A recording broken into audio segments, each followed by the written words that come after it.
Welcome to the Raina fantasy prediction channel. இப்போ நம்ம வந்து ஜிம்பாப்வே வாசஸ் நியூசிலாந்து மேட்ச் தான் பார்க்க போகிறோம். இது வந்து நாளைக்கு நடக்குது. நாளைக்கு வந்து இது வந்து டெஸ்ட் மேட்ச் நாளைக்கு நடக்கிறது. டெஸ்ட் மேட்ச் இருக்குது. மோஸ்ட்லி இந்த மேட்சை பொறுத்த வரைக்கும் எல்லோரும் நியூசிலாந்து தான் ஜெயிக்கும். எப்படியும் எல்லாத்துக்கும் தெரிஞ்சது தான், நியூசிலாந்து தான் ஜெயிப்பாங்க. நியூசிலாந்து இப்போ இருக்கிறதுல பயங்கரமான டீமை செட் பண்ணி வச்சுருக்காங்க. ஆனால் மேட்ச் எங்கே நடக்குதுன்னா நியூசிலாந்தில் நடக்கல. மேட்ச் வந்து நடக்கிற வென்யூ வந்து பார்த்திங்கன்னா ஜிம்பாப்வே குயின் ஸ்போர்ட்ஸ் கிளப்பில் தான் நடக்குது. கரெக்டில் இந்த குயின் ஸ்போர்ட்ஸ் கிளப்பில் தான் நடக்குது மேட்ச்சு.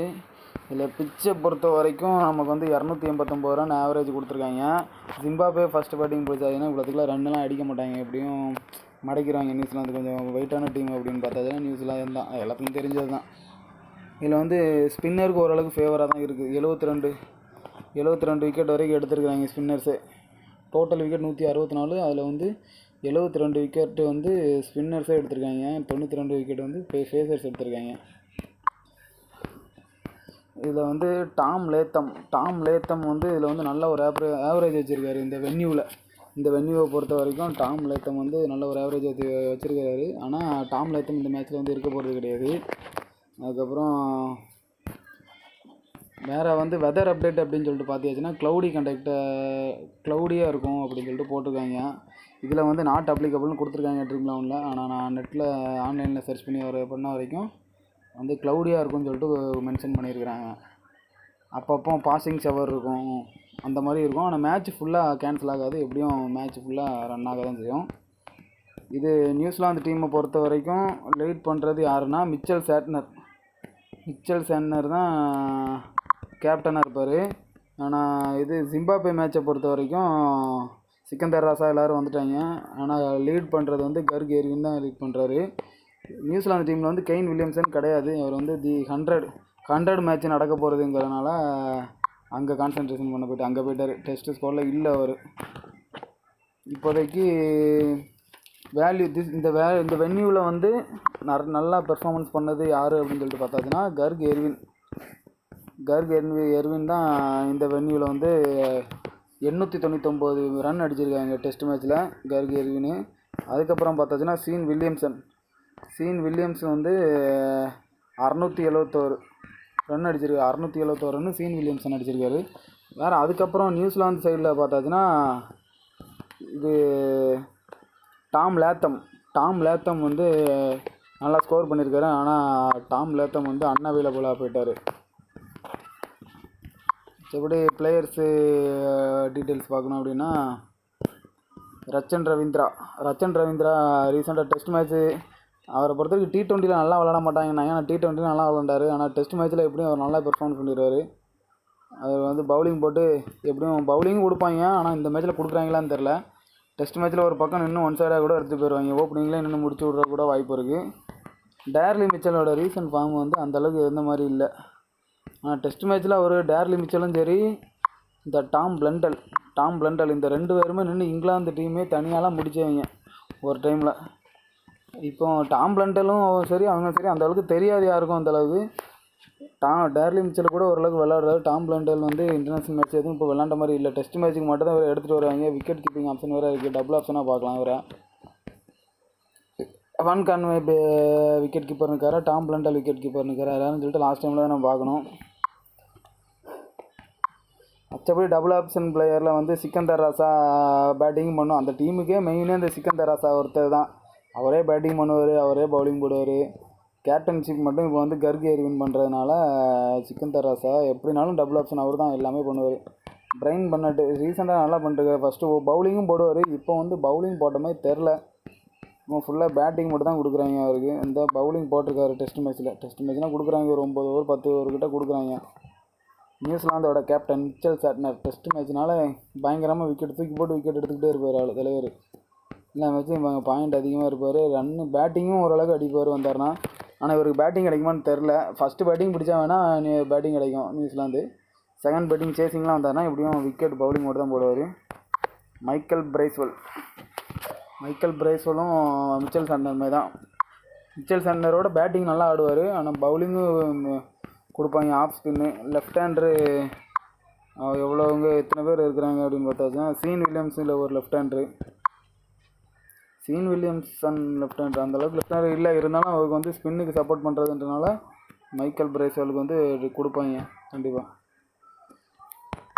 நாதன் ஸ்மித் இவர் மேட்ச்சில் இருக்காரா இல்லையான்னு தெரில. இவர் ரீசெண்டாக நல்லா பண்ணிகிட்டு இருந்தார். ஆள் பயங்கரமாக பவுலிங் போட்டு விக்கெட் எடுக்கிறதா இருந்தார். இவர் வந்து மேட்ச்சில் இருந்தாருன்னா அந்தளவுக்கு பிக் பண்ணியிருப்பாங்களான்னு தெரில. கம்மியான பர்சன்டேஜ் தான் இப்போதைக்கு இருக்கார்.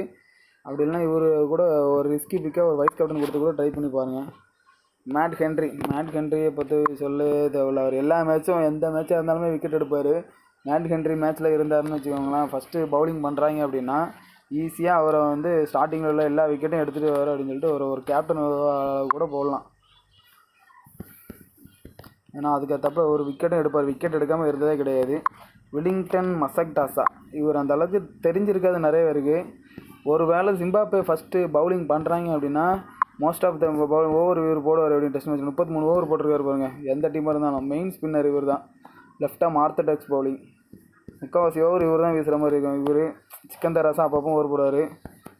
அதுக்கப்புறம் இவரை கூட ரிஸ்கியாக டைப் பண்ணலாம், பவுலிங்கில் போடணும் வேணும் அப்படின்ட்டு. ஸ்பின்னு பிச்சு அப்படின்றதுனால இவரை வந்து போடலாம். அஜாஸ் பட்டேலை பொறுத்த வரைக்கும் எல்லாத்துக்கும் தெரிஞ்சிருக்கும். இவர் வந்து இவர் லெஃப்டாக ஆர்த்தடாக்ஸ் பவுலர் தான். இந்தியாவுக்கு எதிராக 10 விக்கெட்டும் எடுத்த ஒரு பிளேயர் தான். இவரை வந்து அந்தளவுக்கு T20 50 ஓவர் மேட்ச்லாம் இவர் வரமாட்டார். இவர் வந்து கரெக்டாக டெஸ்ட் மேட்ச்சில் மட்டும் தான் யூஸ் பண்ணவே செய்கிறாங்க. ஏன்னா இந்த இதில் இருந்தாருன்னா அப்படின்னா நீங்கள் ட்ரை பண்ணி பார்க்கலாம். வைஸ் கேப்டன் ஆப்ஷனுக்கு வேணால் யூஸ் போட்டுக்கலாம். மற்றபடி பிளஸிங் நசுரம்பானி இவர் ஏதாட்டு ஒரு மேட்ச் தான் விக்கெட் எடுப்பார். இது வந்து மோஸ்ட்டாக வேணாம். டெஸ்ட் மேட்ச்சு எனக்கு தெரிஞ்சு விக்கெட்டு போகாது. அப்படி போனாலும் இவர் விக்கெட் விடுமான்னு தெரில. இவர் வந்து பவுலிங் பிச்சு தான், ஃபாஸ்ட் பவுலிங் பேஸ் பவுலிங் அந்தளவுக்கு சப்போர்ட் இல்லை. இதனால ஒரு பேட்டிங்கும் அவ்வளோவா ஆட மாட்டார். பவுலிங் மட்டும்தான்றனால இவர் அந்தளவுக்கு கன்சிடர் பண்ண தேவை வேணாம். வில்லியம் ஓரூக் ஒரு ஸ்டார்டிங் இனிஷியலாக நல்லா ஸ்விங் பண்ணுவார். இவர் வில்லியம் ஓரூக் ரீசெண்டாக தான் நியூசிலாந்துலேருந்து வந்திருக்காரு. ரீசெண்டாக நல்லா தான் பண்ணிகிட்ருக்காரு. இவர் வந்து ஸ்டார்டிங் இனிஷியல் ஸ்விங் பயங்கரமாக அவர் கிடைக்கும். திடீர்னு விக்கெட் எடுத்தாருன்னா விக்கெட் ஒரு 3-4 விக்கெட் எடுத்துகிட்டு போயிட்டே இருப்பார். வேணால் பிக் பண்ணிக்கலாம். ஜாக்கப் டுஃபி என்ன தான் ட்ரெண்ட் போல்ட்டு அவங்கெல்லாம் இப்போ இல்லைனாலும் இப்போதைக்கு ஜாக்கப் டுஃபி வேறு மிச்சல் மேட் ஹென்ரி இவங்க தான் பவுலிங்கில் வந்து நியூசிலாந்துக்கு இப்போதைக்கு ஒரு மெயின் பவுலராக இருக்குது. ஜாக்கப் டுஃபியும் சரி மேட் ஹென்ரியும் சரி எல்லா மேட்சும் விக்கெட் எடுத்துக்கிட்டே இருப்பாங்க. விக்கெட் எடுக்காத மேட்ச்சே கிடையாது. அதனால் அவங்களாம் கண்டிப்பாக எடுத்துக்கிட்டு தான் ஆகணும். எப்படினாலும் நியூசிலாந்தில் ஒரு 8 பேர் இல்லைனா 9 பேர் எடுத்துகிட்டு போய்க்கோங்க. இப்போ அதை எல்லோரும் எடுத்துகிட்டு வந்துடுவாங்க. அவங்களோட ஆப்போனண்ட்டு நியூசிலாந்தில் ஒரு 8 பேர் 9 பேர் எடுத்துகிட்டு வந்துடுவாங்க. ஜிம்பாப்வேலேருந்து ஒரு 3 பேர் தான் எல்லாம் சூஸ் பண்ணுவாங்க. அந்த 3 பேர் நீங்கள் மெயினாக யாரை சூஸ் பண்ணலாம் அப்படின்னா இந்த கர்க் எர்வினுக்கு வந்து இந்த கிரவுண்டில் நல்ல ஒரு ஆவரேஜ் இருக்குது. இந்த கிரவுண்டில் மட்டுமே 899 ரன் அடிச்சிருக்காரு இந்த கர்க் எர்வின்ன்றவர் டெஸ்ட் மேட்ச்சில். இது வந்து லீடிங் ரன் ஸ்கோரராக இருக்கார், அதாவது ஜிம்பாப்வே டீமில். அதுக்கப்புறம் ரெண்டாவது நீங்கள் யாரை சூஸ் பண்ணலான்னா சீன் வில்லியம்சன் வந்து இந்த கிரவுண்டில் மட்டுமே இந்த வென்யூவில் மட்டுமே பார்த்தீங்கன்னா 671 ரன் இது பண்ணியிருக்காரு. இது வந்து ட்ரீம் என்னால் இதில் ஆட் பண்ண முடியல. நான் ரெக்கார்ட் பண்ணி போடுறதுனால என்னால் ஆட் பண்ண முடியல. நான் வந்து வெளியில் நெட்டில் சர்ச் பண்ணி பார்த்ததில் தெரிஞ்சது 671 ரன் அடிச்சிருக்காரு. நீங்கள் வந்து சீன் வில்லியம்ஸ் ஒரு பிளேயராகவும் கர்க் எர்வின் ஒரு பிளேயராகவும் எடுத்துகிட்டு சிக்கந்தர் ராசா டபுள் ஆப்ஷன் இருக்குது. அதனால் இந்த 3 பேரும் எடுத்துகிட்டு கூட போகலாம். ஏன்னா பவுலிங்கில் நீங்கள் அதுக்கு போல் 4 பேர் எடுக்கணும் அப்படின்னா பவுலிங்கில் ஒரே ஒரு ஆப்ஷன் வெலிங்டன் மசக்டாசா இவரை எடுத்துக்கலாம். மற்றபடி வேறு எந்த ஒரு பிளேயரும் நீங்கள் எடுத்து வேஸ்ட் தான். ஏன்னா ஆப்போசிட்டில் உள்ளவங்க எல்லாரும் நியூசிலாந்து பிளேயர் எடுத்துகிட்டு வந்துடுவாங்க. அதுக்கேற்றப்ப நீங்கள் அப்படி போகிறது தான் கரெக்டு. அப்படியே நியூசிலாந்தில் யாராட்டும் ஒருத்தரை நீங்கள் வந்து எடுக்கக்கூடாது அப்படின்னு நீங்கள் நினச்சிங்கன்னா யார் அதிகமாக கட் பண்ணால் நீங்கள் பவுலிங்லலாம் எடுத்துக்கோங்க. இந்த டேர்லி மிச்சல் தான் ரீசன்ட் ஃபார்ம் நல்லா இல்லை. அதனால் அவரை வேணால் நீங்கள் கட் பண்ணிட்டு போகிறது பெட்டராக இருக்கும்.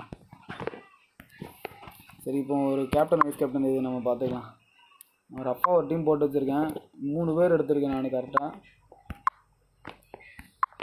இதில் வந்து கர்க் எர்வின் ஒரு ஆள், சீன் வில்லியம்சன் ஒரு ஆள், சிக்கந்தர் ராசா. மற்றபடி எல்லாம் நியூசிலாந்து பிளேயர் எடுக்கிறது அப்படின்னா நமக்கு வந்து கிராண்ட் லீக் வந்து நம்ம வந்து என்ன தான் பிளான் பண்ணி போட்டாலும் வராது. கிராண்ட் லீக்கை பொறுத்த வரைக்கும் ஸ்மால் லீக் தான் நம்ம வந்து மெயினே. ஸ்மால் லீக்கில் ஒரு 3 பேர் மேட்ச் 4 பேர் மேட்ச் போட்டு அடிக்கிறது. நீங்கள் வந்து அதில் வந்து எக்ஸ்ட்ரா இன்னும் ஒரு பிளேயர் ஜிம்பாப்வேயில் நீங்கள் எடுக்கணும்னு நினச்சிங்கன்னா ஒன்றும் இல்லை, அந்த டேர்லி மிச்சல் இருக்கிற இடத்துல டேர்லி மிச்சலை தூக்கிட்டு ஒன்று நீங்கள் ஜிம்பாப்வே பிளேயரில் வெலிங்டன் மசக்டாஸா போட்டுக்கோங்க. அப்படி இல்லை அப்படின்னா பிரைன் பென்னட், இவர் ரீசெண்டாக நல்லா பண்ணிகிட்டு இருக்காரு. ஒரு சில பேர் இவரையும் ட்ராப் பண்ணுறதுக்கு வாய்ப்பு இருக்குது. ஏன்னா ஆப்போசிட்டில் வந்து மேட் ஹென்ரி அவங்களாம் இருக்கிறாங்க, விக்கெட் எடுத்துருவாங்க அப்படின்ட்டு. இருந்தாலுமே இவர் வந்து ஒரு 4-4 அடித்து ரன்னு அடிச்சிருவார். இங்கிலாந்து கூட அடிச்சிருக்காரு ரன்னு, நல்லா அடிச்சிருக்காரு, 139 ரன்னு. ஓவரும் ஒரு சில டைம் இவர் கொடுக்குறதுனால பிரைன் பென்னட் எடுத்துக்கோங்க. அப்படி இல்லைன்னா வெலிங்டன் மசக்டாஸா. ட்ரம் கார்டு பிக்கு அப்படின்னு சொல்லிட்டு பார்த்தாச்சுன்னா யாரை ட்ரம் கார்டு பிக்குனா ஹென்ரி நிக்கோலஸ் வந்து அவ்வளோவா சைலண்ட்டாக யாருக்கும் தெரியாமல் இருக்கிறாரு. ஆனால் ஒரு நல்ல ஒரு பிளேயர், 50 ஒரு மேட்சும் சரி, டெஸ்ட் மேட்சும் சரி, சூப்பரான ஒரு பிளேயரு. இவர் வந்தாச்சுன்னா எப்படியும் எடுப்பாங்களான்னு, அவ்வளோவா எடுக்க மாட்டாங்க. ஹென்ரி நிக்கோலஸ் ஒரு ட்ரம் கார்டு பிக்கு. வேறு நாதன் ஸ்மித்து, இவரும் ஒரு சூப்பரான பவுலிங், நல்லா பவுலிங் போடுவார். திடீர்னு பார்த்தா நிறைய விக்கெட் எடுத்துருவார். மோஸ்ட்லி இப்படி 1 விக்கெட் 2 விக்கெட் எடுத்துருவார் சின்ன டீமுன்றனால. வேறு நீங்கள் ஜிம்பாப்வே டீமில் ட்ரம் கார்டு பிக்கு அப்படின்னு போட்டால் வெலிங்டன் மசக்டாஸா மட்டும்தான், வேறு யாருமே கிடையாது. மற்ற யாருமே எடுக்க மாட்டேன். ட்ரெவர் கவந்து வந்து திடீர்னு வந்தாலும் அவரை கூட போட்டுவாங்க. இப்போதைக்கு ஒரு 3 ட்ரம் கார்டு பிக் தான். வெலிங்டன் மசக்டாஸா, நாதன் ஸ்மித்து, வேறு ஹென்ரி நிக்கோலஸ். இந்த 3 பேர்லேருந்து எப்படியும் ஒரு 2 பேரில் ஒருத்தர் வந்தால் கூட உங்களுக்கு வந்து ஸ்மால் லீக் அடிக்கிறதுக்கு நீங்கள் நல்லா ஒரு வாய்ப்பு இருக்குது. டாம் பிளண்டல் கூட இப்போதைக்கு நீங்கள் பார்த்தீங்கன்னா டாம் பிளண்டல் கூட ஒரு ட்ரம் கார்டு பிக்கில் தான் இருக்கிறாரு. அந்த ஆப்ஷனில் 22% தான் செலக்ட் பண்ணியிருக்காங்க. மேட்ச் ஸ்டார்ட் ஆகும் போதில் எத்தனை செலக்ட் பண்ணுவாங்கன்னு தெரில. இதில் நீங்கள் வந்து ஃபஸ்ட்லாம் இங்கிலாந்து கூட நடக்கும் போதில், ஆஸ்திரேலியா கூடலாம் நடக்கும் போதில் விக்கெட் போயிடும். இவரும் சரி டேர்லி மிச்சலும் நின்று தனியாலாம் எடுத்துகிட்டு போவாங்க. அந்தளவுக்கு இதில் வாய்ப்பு இருக்காது. முன்னாடி உள்ளவங்களாம் அடித்து முடிச்சுருவாங்க. அதனால் அது அந்தளவுக்கு தேவையில்லை தான். ட்ரம் கார்டு பிக்காக வேணால் எடுத்துக்கோங்க. மெயினான ட்ரம் கார்டு பிக்குன்னு பார்த்தா ஹென்ரி நிக்கோலஸ், வேறு நாதன் ஸ்மித்து, அதுக்கப்புறம் வந்து Wellington Masakadza. Captain and vice captain ஆப்ஷனில் பார்த்தீங்கன்னா ரச்சன் ரவீந்திரா தான் எல்லாருமே போட்டிருக்காங்க. நீங்கள் வந்து மோஸ்ட்லி ரச்சன் ரவீந்திரா போட்டுக்கோங்க. அப்படின்னா மிச்சல் சாட்னர் நல்லா ஸ்பின் விக்கெட் நல்லா தூக்கி போட்டு விக்கெட் எடுத்து போயிட்டே இருப்பார். அவர் ஒன்று. இன்னொரு ஆப்ஷன் பார்த்தா தான் சிக்கந்தர் ராசா, டபுள் ஆப்ஷனு. பேட்டிங்கும் சரி பவுலிங்கும் சரி அப்படியே போயிடுவாங்க. அப்படி போயிடலாம் நம்ம. இப்படியும் கொடுத்துக்கோங்க. அப்படி இல்லைன்னா கேப்டன் மிச்சல் சாட்னர் கொடுத்து வைஸ் கேப்டன் வந்து ரச்சன் ரவீந்திரா கொடுத்துக்கோங்க. ஓகே, இந்த வீடியோ பிடிச்சிருந்தால் லைக் பண்ணுங்கள், ஷேர் பண்ணுங்கள். வாங்க அடுத்த வீடியோவில் சந்திக்கலாம். இது இந்த டீம் எப்படி போயிருக்கு அப்படிங்கிறத மேட்ச்சு முடிஞ்சதுக்கப்புறம் நான் ஒரு ரிவ்யூ மாதிரி போடுறேன். எந்த அளவுக்கு நம்மளோட ட்ரம் கார்டு பிக்கு கொடுத்தது, லோ பர்சன்டேஜ் பிளேயர் யாரெல்லாம் சொன்னவங்க நல்லா பண்ணியிருக்காங்களா அப்படின்னு சொல்லிட்டு பார்க்கலாம். அதுவும் ஒரு ரிவ்யூ மாதிரி போடுவேன். சரி, ஓகே, பாய்.